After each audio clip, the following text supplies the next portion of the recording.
ඉරාන යුද්ධයේ 6 වෙනි සතියට පිවිසෙද්දී ලෝකයේ තෙල් සහ ගෑස් ප්‍රවාහනයේ තීරණාත්මක ප්‍රවාහන මාර්ගයක් වුණ හෝමුස් සමුද්‍ර සන්ධිය වහලත් දැන් සති 5ක් වෙනවා. ට්‍රම්ප් තමන්ගේ තර්ජනය අලුත් කරමින් ඊයේ කිව්වා හෝමුස් සමුද්‍ර සන්ධිය නැවත විවෘත නොකළොත් අඟහරුවාදා ඉරානයේ විදුලි බලාගාර සහ පාලම්වලට පහර දෙනවා කියලා. පාස්කු ඉරිදා දිනේදී අප්‍රසාදජනක අපහාසාත්මක අවසාන නිවේදනයක් ට්‍රම්ප් නැවත නිකුත් කළා. අදින් අවසන් වෙන්න තිබුණ ට්‍රම්ප්ගේ තීරණාත්මක අවසන් දිනය තවත් පැය 24කින් දීර්ඝ කරමින්. මේ තර්ජන නැවත අලුත් වුණේ ලෝකෙම බලාගෙන හිටපු ඇමරිකානු හමුදා ඉතිහාසයේ දැවැන්ත බේරා ගැනීමේ මෙහෙයුමකින් පස්සේ.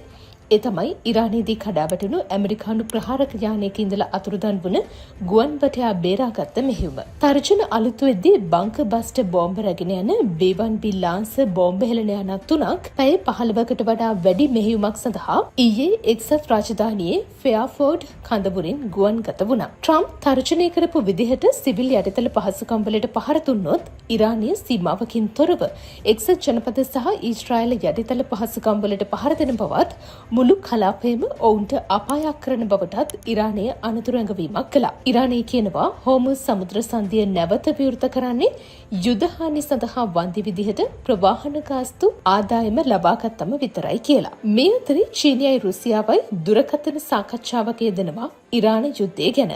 ඉන්පස්සේ අවසාන නිවේදන භාෂාව භාවිත කිරීම නවත්වන්න කියලා රුසියාව වොෂින්ටනයෙන් ඉල්ලීමක් කළා. ඉතින් තර්ජන ප්‍රහාර සාකච්ඡා මැද අද ඉරාන යුද්ධයේ තීරණාත්මක දවසක්.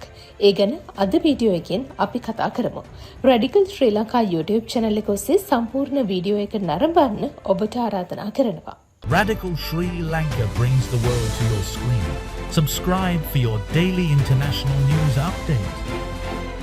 Radical Sri Lanka International Update. Stay informed. Stay global.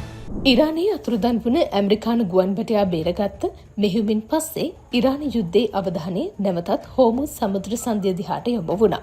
ලෝකයේ වඩාත්ම තීරණාත්මක තෙල් සහ ගෑස් ප්‍රවාහන මාර්ගය දැන් සති 5ක් තිස්සේ වහලා දාලා.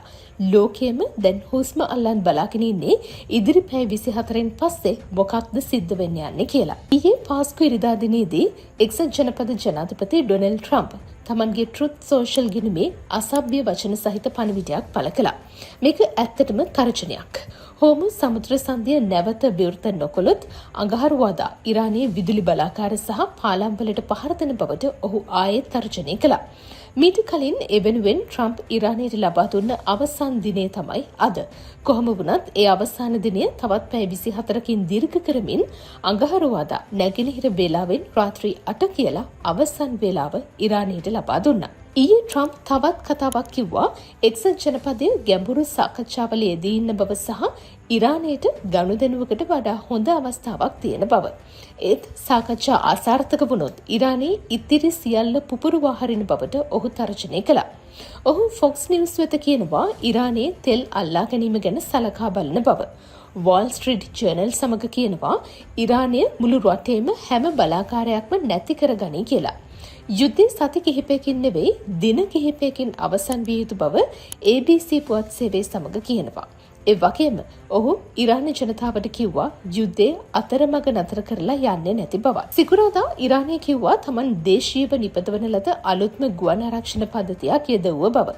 එදිනම ඇමරිකානු හමුදාවේ F-15E ස්ට්‍රයික් ඊගල් ප්‍රහාරක යානයක් බිම හෙලන්න ඉරානය සමත් වුණා. මේ යානයේ හිටිය ගුවන් නියමුවා සහ විසෝ නැත්නම් අවි පද්ධති බහර නිලධාරියා කියන දෙන්නම සතුරු භූමියේදී අනතුරට ලක් වුණා.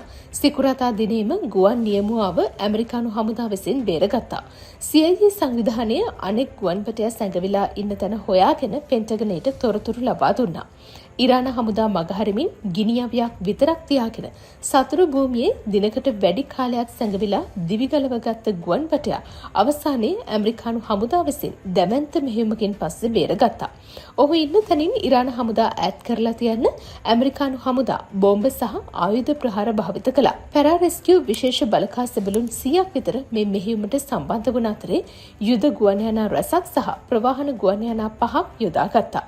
ඒ අතරින් ප්‍රවාහන ගුවන් යානා දෙකක් ඉරානය තුලදී අක්‍රිය වීමත් එක්ක ඒවා සතුරා අතට පත්වීම වළක්වා ගන්න පුපුරුවා හැරලා තිබුණා. ඒ බේරා ගැනීමේ මෙහෙයුමින් පස්සේ තර්ජන අනතුරු ඇඟවීම් අලුත් වෙද්දී B1B ලාන්සර් බර බෝම්බ හෙළන යානා 3ක් ඊයේ හවස එක්සත් රාජධානියේ ග්ලූස්ටර්ෂයර්වල ෆෙයාෆෝඩ් ගුවන් කඳවුරෙන් ගුවන්ගත වෙලා තියෙනවා.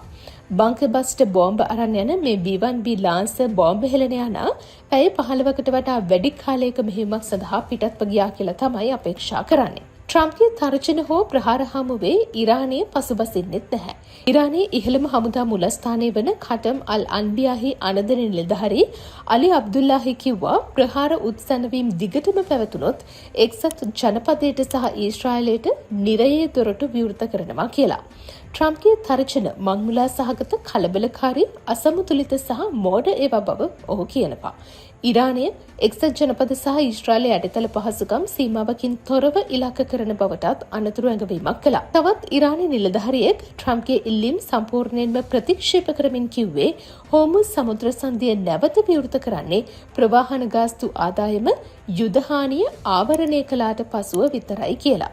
ලෝකයේම මේ දිහා බලාගෙන ඉන්නේ දැඩි කම්පනයකින්. මොකද මේ වෙනකොට මේ යුද්ධයේ බලපෑම මහද්වීප හරහා තදින්ම දැනෙමින් තියෙන නිසා. අවසාන නිවේදනයේ භාෂාව නතර කරලා සාකච්ඡා මාර්ගය තෝරගන්න කියලා රුසියාව වොෂින්ටනයෙන් ඉල්ලනවා.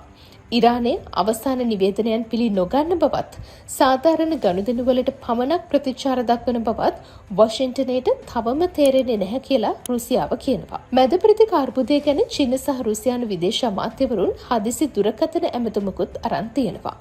ඉරාන පාර්ලිමේන්තු කතානායක මොහමඩ් බගර් කලිබාෆ් ඊශ්‍රායල් අගමැති බෙන්ජමින් නෙතන්යාහුට චෝදනා කළා ට්‍රම්ප් නොමග යවන බවට සහ ඔහුගේ පියවර ඇමරිකාව ජීවමාන නිරයකට ඇද දමමින් ඉන්න බවට. ඉතින් ඉදිරි පැය 24 තීරණාත්මකයි.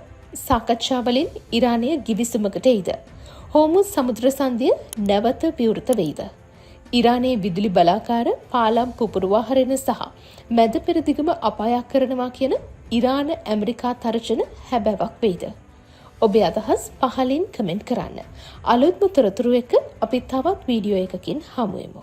මේ වගේ ලෝකයේ පුරා උණුසුම් පුවත් දැනගන්න රැඩිකල් ශ්‍රී ලංකා YouTube channel එක දැන්ම subscribe කරන්න. අලුත්ම news ඉක්මනින්ම දැනගන්න bell icon එකත් click කරන්න. තවත් අයට බලන්න වීඩියෝ එක share කරන්න. ඒ වගේම ඔයාලා දැනගන්න කැමති තවත් දේවල් ගැන වගේම ඔයාලගේ අදහස් කමෙන්ට් කරන්නත් අමතක කරන්න එපා.